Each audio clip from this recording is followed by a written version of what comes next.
ആനകൾ ശരിക്കും നടക്കണം, നടന്നാലേ ആനകളുടെ ബ്ലഡ് ഓടുകയുള്ളൂ, ബ്ലഡ് കട്ട് ചെയ്യാതിരിക്കുകയുള്ളൂ. ഇപ്പോൾ കാട്ടാനയാണെങ്കിൽ നമ്മളൊരു ദിവസം ഒരു 35-40 കിലോമീറ്റർ കാടുകളിൽ, ഇപ്പോൾ ഇന്നിവിടെ കാണുന്ന ആന നാളെ മലയാറ്റൂരായിരിക്കും. അപ്പോൾ ആന ഇങ്ങനെ നടക്കൂലേ, നടക്കുമ്പോൾ ആനയ്ക്ക് ശരീരത്തിന് വ്യായാമം ഉണ്ടാവും, ആരോഗ്യത്തിന് ബലക്കൂടലും ഉണ്ടാവും, ആനയുടെ ബ്ലഡിനും ശരീരത്തിനും എല്ലാം നല്ല. വെറുതെ ഇരിക്കുമ്പോഴത്തേക്ക് ആനയ്ക്ക് വെറുതെ ചുമ്മാ നിന്ന് തിന്നു കഴിയുമ്പോഴത്തേക്ക് ആനയ്ക്ക് ശരീരം കട്ടിയാവും, കൊഴുപ്പാവും, അസുഖങ്ങളുണ്ടാവും. അപ്പം നടക്കണം ആന. അതെന്ന് വെച്ചാൽ നമ്മളൊരു പരിധി കൂടുതൽ സ്പീഡിലാണ് നടത്തരുത്. ഒരു കുടലേ ഉള്ളൂ ആനയ്ക്ക്. അങ്ങനെ നടക്കുമ്പോൾ എരണ്ടങ്ങളൊക്കെ വലുതാവും, കിടന്ന് തുളുമ്പി. അങ്ങനെ നടക്കും ആന. 1 മണിക്കൂർ, ഒരു 1.5 മണിക്കൂർ നടക്കും ആന 10 റൗണ്ട്.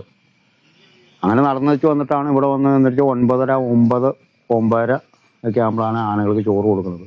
ചെളി ആയതുകൊണ്ട് ഇപ്പം നല്ല വഴിക്ക് കയ്യിലേക്കടയും മിറ്റിലേക്കടയൊക്കെ ആയിട്ട് ഒരു കട്ടി വെക്കാൻ വേണ്ടി ചെരുപ്പടി കട്ടി വെക്കണം ആനകളെ. ആന നിന്നെടുത്തിട്ട് അതിലേക്കടെ ഇങ്ങനെ നടക്കുമ്പോൾ ആനയ്ക്ക് ചെരുപ്പടി കനം കുറയും. അത് കട്ടി കൂടാൻ വേണ്ടിയാണ് മണ്ണിക്കട നടക്കുന്നത്, അതിന് ഉറയ്ക്കാൻ വേണ്ടി.